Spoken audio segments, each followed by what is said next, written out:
திவ்யா நார்மலாகவே வந்து ரொம்ப சுற்றி வளைச்சி பயங்கரமாக வந்து பேசுவாங்க. கேட்குற நம்மளே வந்து குழப்பி விட்டுருவாங்க. இப்போ வீக்கெண்டில் விஜய் சேதுபதியே வந்து அதை கேட்டு செம கடுப்பான அந்த ஒரு மூமெண்ட் வந்து பார்க்க முடிஞ்சுது. ஸோ விஜய் சேதுபதி ஒரு கேள்வி கேட்குறாரு. இந்த மாதிரி இந்த வீட்டிலேருந்து வந்துட்டு போயிட்டாங்க. ஸோ இதுக்கு மேலே இவங்களுக்கு இந்த வீட்டில் இடம் இல்லை, இவங்க வெளியே போனால் நல்லாயிருக்கும் அப்படின்னு சொல்லி யாரை நினைக்கிறீங்க அப்படின்னு சொல்லி ஒருத்தட்டே கேட்கும்போது அந்த இடத்துல வந்து விக்கல் சீக்கிரம் வந்து திவ்யாவை வந்து சொல்கிறாங்க. அவங்க திவ்யாவோட வீட்டிலேருந்து வந்தே வந்து சொல்லிட்டாங்க, இந்த மாதிரி நீங்கள் வந்து ரொம்ப பேசுகிறீங்க, ஷார்ட்டாக பேசுங்க அப்படின்னு சொல்லி திவ்யா வீட்டில் வந்து சொல்லிட்டு போயிட்டாங்க. பட் அதையே கேட்காம அவங்க வந்து திரும்பவும் அதை தான் வந்து பண்ணிக்கிட்டு இருக்காங்க அப்படிங்கிற மாதிரி ஒரு பாயிண்ட்டை வந்து வச்சு நேற்று நடந்த அந்த ஒரு இஷ்யூவெல்லாம் வச்சு ஷார்ட்டாக நம்மளுக்கு புரிகிற மாதிரி சொல்லிவிட்டு உட்காந்துட்டாரு.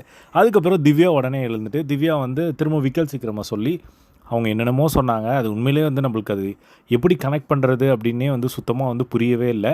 அவங்க வந்து பெருசாக வந்து சொல்லி அதுக்கப்புறமா விஜய் சேதுபதி கிட்ட விக்கல் சீக்கிரம் வெளியே போகணும் அப்படின்னு சொன்னோன்னே, என்னங்க சொல்கிறீங்க, ஒன்றுமே புரியல, ரொம்ப மாதிரி வந்து இழுத்துட்டீங்க, காதுலேருந்து ஃபுல்லாக ரொம்பி இருக்குது அப்படின்னு சொல்லிவிட்டு அவர் ஒரு ஆக்ஷன்லாம் வந்து பண்ணார்.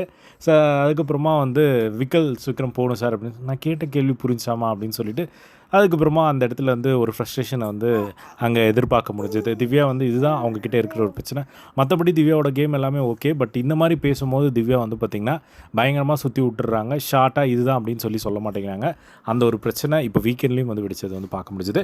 இதை பற்றி உங்களோட ஒப்பீனியன் கம்பாக ஷேர் பண்ணுங்கள். இதே மாதிரி நான் பிக் பாஸ் அப்படியே தெரிஞ்சுக்க நம்மளோட சேனலை சப்ஸ்கிரைப் பண்ணி சப்போர்ட் பண்ணுங்கள். தேங்க்ஸ் ஃபார் வாட்சிங். பை.